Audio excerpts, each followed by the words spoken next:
As some states begin to reopen this holiday weekend, the Navajo Nation, which has land in New Mexico, Utah, and Arizona, says they are under lockdown and plan to continue their stay-at-home order until at least June 7th. This comes as Native American communities have been hit hard by COVID-19. Tribal nations are struggling as heavily relied upon businesses like casinos remain closed and the death toll continues to rise. With me now is Congresswoman Deb Haaland. She represents New Mexico's 1st District. Congresswoman, I was so struck by these numbers. I mean, Native Americans account for about 11% of the population in your state, but they're about 57% of COVID-19 cases. What's behind those numbers? Yes, thank you so much for having me this afternoon to talk about Indian country. And look, what I'd like to say first is that this is more than just statistics. People who have died, their family members, their parents and children and aunts and uncles and grandparents, somebody's sister or mom.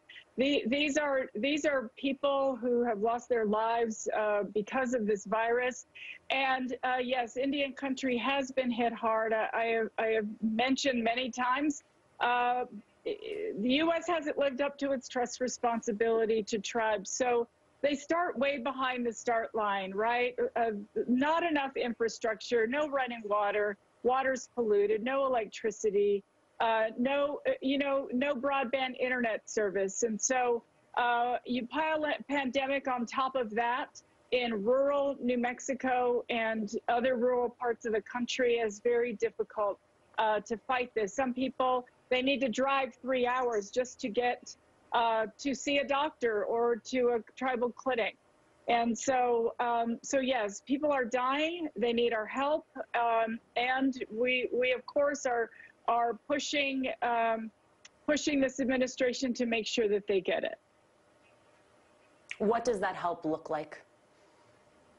So the help looks like, first of all, funding. Right? We passed $8 billion in funding in the CARES Act.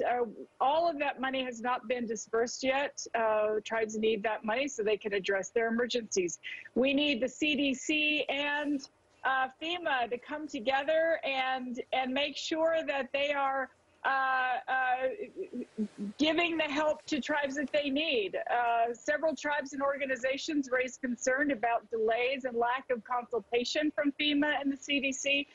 Myself and Chairman Ruben Gallego, we're pressing them to release the resources. This is PPE. These are testing kits. I mean, look, half of Indian country has a hard time getting food and water. So it has not been an easy thing. And so any way we can help, we're absolutely helping. As you said, this is more than numbers. These are people who, with people who love them. Makes me think of the front page of the New York Times, which I'm sure you saw as well, drove that same point home. It is my understanding that this has become incredibly personal for you. Can you share with us a little bit more about that? Absolutely, and thank you for asking about that. I'm very honored to introduce a bipartisan resolution with my colleagues Joe Wilson and Lisa Blunt-Rochester. Look, I was inspired by writer and history professor Mickey McElia. She wrote a piece in the Washington Post not too long ago that talked about why are we not mourning our dead, right? Americans come together to do that. And I'd been thinking about that for so long, and she put my words, my thoughts into words. And so we worked on a resolution, my office, and I asked my two colleagues, Joe Wilson and Lisa Blunt-Rochester, if they would like to co-sponsor with me. That will be up, hopefully, in the coming weeks, but it does three things. I mean, first of all, look, our desire to mourn together is profound. We do that as a country every time. Tomorrow is Memorial Day, and we'll be mourning as a country for the soldiers who lost their lives in battle.